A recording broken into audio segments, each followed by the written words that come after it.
एक ऐसा देश जहां के लोग गाड़ियों से ज्यादा साइकिल चलाना पसंद करते हैं। ये वो देश है जिसे दुनिया का सबसे खुशहाल लोगों का देश कहा जाता है। यहाँ पुरुषों से ज्यादा महिलाओं की संख्या है। वैसे तो ये देश प्राकृतिक रूप से बहुत ही सुंदर है, लेकिन यहाँ की संस्कृति जब आप सुनेंगे तो आप चौंक जाएंगे। ये वही देश है जिसने सबसे पहले अश्लील फिल्मों को कानूनी रूप से मान्यता दी थी। इतना ही नहीं, साल 2000 की शुरुआत में तो यहाँ रात में टीवी पर इस तरह की फिल्में प्रसारित करी जाने लगी थीं। ये वो देश है जहाँ एक महिला अपने जीवन में 2 या उससे ज्यादा शादियां करती हैं। यहाँ पर लड़के लड़के और लड़की लड़की आपस में शादी करते हैं और इसे स्वीकार किया जाता है। ये वो देश है जहाँ के लोग इतने पढ़े लिखे हैं कि वो अब तक 13 बार नोबेल प्राइज जीत चुके हैं। यहाँ की सड़कों पर कूड़ा ढूंढने से भी नहीं मिलता। हर 10 में से 5 जोड़ों की शादियां टूट जाती हैं। ये है डेनमार्क। आपने पहले भी इस देश के बारे में सुना होगा या बहुत सी वीडियोस देखी होंगी, लेकिन आज हम आपको डेनमार्क के बारे में कुछ ऐसी बातें बताएंगे जिसे सुनने के बाद आप कहेंगे देश तो सुंदर है, लेकिन साथ में जानेंगे यहाँ का इतिहास और कुछ बेहद ही सुंदर घूमने लायक जगहों को। लेकिन अगर आपका वीडियो को एक लाइक और चैनल को सब्सक्राइब मिल जाए तो हमारी मेहनत सफल रहेगी। डेनमार्क उत्तरी यूरोप का एक छोटा सा देश है जो 400 से भी ज्यादा छोटे बड़े आइलैंड्स को मिलाकर बना है। इसका लैंड एरिया केवल 43,094 स्क्वायर किलोमीटर में फैला हुआ है और एरिया के लिहाज से ये 130वें नंबर पर आता है। यहाँ के लोग बहुत ही खुश रहते हैं। डेनमार्क दुनिया का पहला देश था जिसने 1969 में अश्लील फिल्मों को कानूनी रूप से मान्यता दी थी और इसी वजह से 1969 से लेकर 1984 के बीच इस देश को इस चीज के लिए केंद्र माना गया। साल 2000 की शुरुआत में तो यहाँ टीवी पर रात में इस तरह की फिल्में भी दिखाई जाती थी। हालांकि बच्चों को इनसे दूर रखने को कहा गया और केवल 15 साल की उम्र से ज्यादा के लोग ही इसे देख सकते थे। डेनमार्क एक ऐसा देश है जिसने सबसे पहली बार समलैंगिकता को मान्यता दी, जिसमें यहाँ एक ही जेंडर के लोग आपस में शादी कर लेते हैं। 1814 में डेनमार्क ने लड़के और लड़कियों दोनों के लिए प्राथमिक शिक्षा को अनिवार्य किया। उससे पहले केवल लड़के ही स्कूल पढ़ने जाया करते थे, लेकिन 1814 के बाद यहाँ के स्कूलों में लड़का और लड़की दोनों पढ़ने लगे। इतना ही नहीं, 1970 आते आते स्कूलों में यौन शिक्षा देना भी अनिवार्य किया गया। यहाँ ऐसे कई समुद्री किनारे हैं जहाँ बिना कपड़ों के घूमना भी एक नॉर्मल बात है।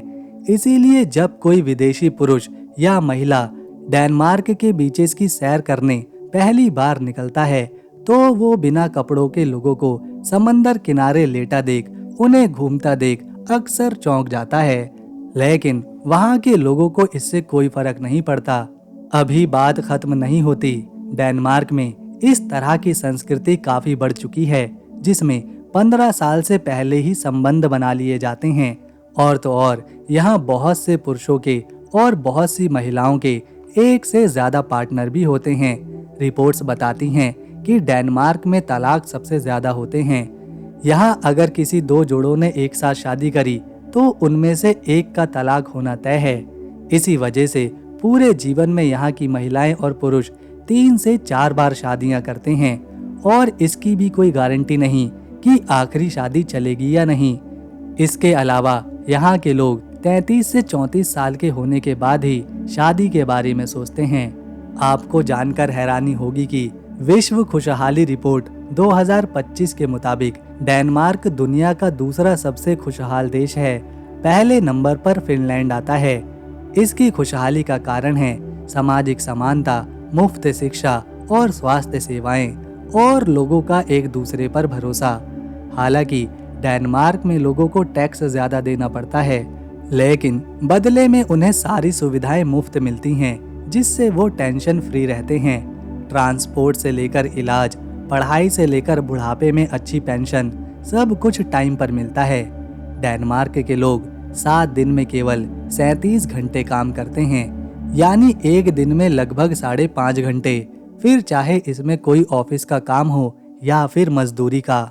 आइए अब जानते हैं डेनमार्क का इतिहास, जिसे जानने के लिए हमें सबसे पहले इसकी राजधानी को देखना होगा, जो है कोपेनहेगन। लिखित रूप में इस शहर को 12वीं शताब्दी में बसाया गया था। बिशप एप्सलॉन ने 1167 में कोपेनहेगन को एक महत्वपूर्ण बंदरगाह के रूप में विकसित किया था। उन्होंने हवंसबर्ग किले का निर्माण करवाया, जो शहर का आधार बना। कोपेनहेगन का नाम डैनिश शब्द कोपमेहन से आया है, जिसका मतलब है व्यापारियों का बंदरगाह। ये शहर शुरू से ही व्यापार का केंद्र रहा है। समय के साथ कोपेनहेगन पर कई शासकों ने राज किया। डेनमार्क के राजवंश, खासतौर पर ओल्डेनबर्ग वंश, उसने 15वीं शताब्दी से शहर को अपने कंट्रोल में लिया और फिर 1443 में कोपेनहेगन को डेनमार्क की राजधानी घोषित किया गया। बाद में डेनमार्क के राजाओं जैसे क्रिश्चियन IV ने शहर को सांस्कृतिक और प्रशासनिक केंद्र बनाया। इन्होंने कई किले भी बनवाए, जिसमें रोसेनबर्ग कैसल और बोर्सन जैसे ऐतिहासिक भवनों का निर्माण हुआ। 18वीं और 19वीं शताब्दी में कोपेनहेगन ने आग और युद्धों का सामना किया, जैसे 1807 में ब्रिटिश बमबारी, जिसने शहर को काफी नुकसान पहुंचाया। फिर भी ये शहर दोबारा उठ खड़ा हुआ और औद्योगिक क्रांति के दौरान खुद को तेजी से विकसित किया। 20वीं शताब्दी में कोपेनहेगन आधुनिक बना। मेट्रो सिस्टम और साइकिल फ्रेंडली सड़कों के साथ एक हरियाली से भरपूर शहर दिखाई देने लगा। आज ये दुनिया के सबसे रहने योग्य शहरों में से एक है, जो अपनी सांस्कृतिक विरासत, डिजाइन और नए विचारों के लिए जाना जाता है। कोपेनहेगन का बंदरगाह अब भी अर्थव्यवस्था का महत्वपूर्ण हिस्सा है और ये पर्यटन और व्यापार का केंद्र बना हुआ है। कोपेनहेगन का सबसे प्रसिद्ध पर्यटन स्थल टिवोली गार्डन है, जो दुनिया के सबसे पुराने मनोरंजन पार्कों में से एक है। इसे 1843 में स्थापित किया गया था। ये पार्क शहर के बीचों बीच मौजूद है और हर साल लाखों सैलानियों को आकर्षित करता है। टिवोली गार्डन में रोलर कोस्टर, खूबसूरत बगीचे, थिएटर और रेस्टोरेंट हैं। इसकी स्थापना जॉर्ज कार्सेंटन्स ने की थी। ये पार्क न केवल मनोरंजन के लिए है, बल्कि ये कोपेनहेगन की सांस्कृतिक पहचान का भी हिस्सा है। क्रिसमस और हैलोवीन के दौरान टिवोली का जादुई माहौल और सजावट इसे और भी सुंदर बना देते हैं। ये पार्क बच्चों और बड़ों दोनों के लिए खास जगह है और ये वॉल्ट डिज्नी को डिज्नीलैंड के लिए भी प्रेरित करने के लिए माना जाता है। डेनमार्क की आबादी की बात करें तो यहाँ 60 लाख ही लोग रहते हैं। यहाँ के 71% लोग ईसाई धर्म को मानते हैं, जबकि 4% में मुस्लिम हैं, 5% में हिंदू, बौद्ध और यहूदी रहते हैं। इसके अलावा देश की 20% आबादी ऐसी है जो किसी भी धर्म को नहीं मानती, यानी कि वो नास्तिक हैं। यहाँ पैसे के रूप में डैनिश क्रोन इस्तेमाल किया जाता है और एक डैनिश क्रोन हमारे देश भारत के लगभग 13 रुपए के बराबर है।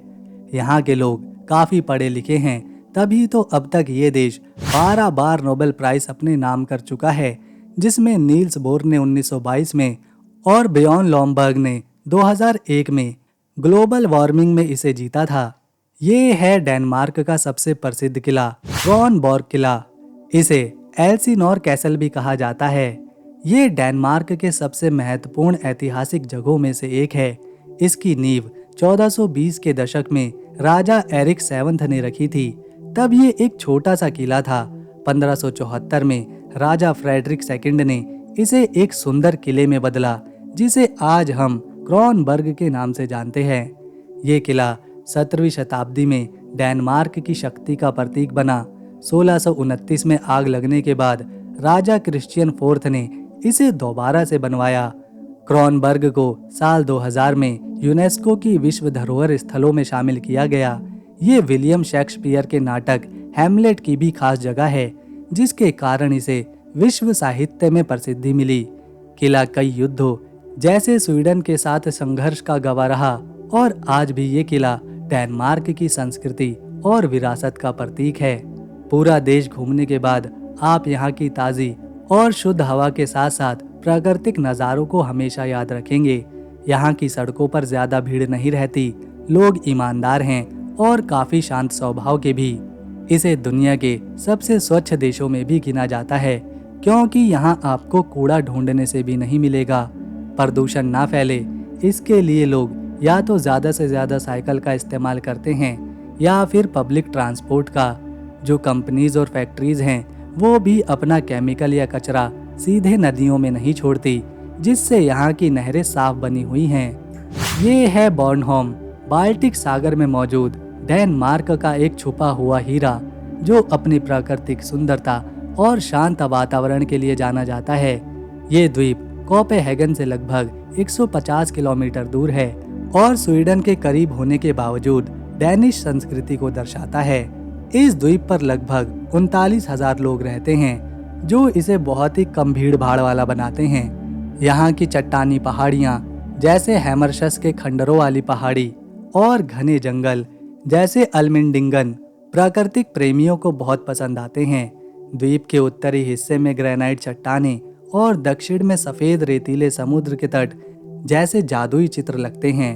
बॉर्नहोम का हल्का मौसम और साइकिलिंग ट्रेल्स इसे शांत छुट्टियों के लिए एक आदर्श जगह बनाते हैं। यहाँ के छोटे छोटे गांव जैसे गोडजेम और पारंपरिक स्मोक्ड हेरिंग इसकी संस्कृति को और बढ़ा देते हैं। बॉर्नहोम अपनी प्राकृतिक सुंदरता, शांत वातावरण और कम आबादी के कारण डेनमार्क का एक अनूठा पर्यटन स्थल है। तो दोस्तों, अगर आपको हमारी ये वीडियो, मेहनत और इन्फॉर्मेशन अच्छी लगी तो इसे एक लाइक दें, शेयर करें और चैनल को सब्सक्राइब कर बेल आइकन ज़रूर दबाएं, ताकि आने वाली नई वीडियो मिस ना हो। हम मिलेंगे नेक्स्ट वीडियो में, तब तक के लिए नमस्कार, अपना ख्याल रखें।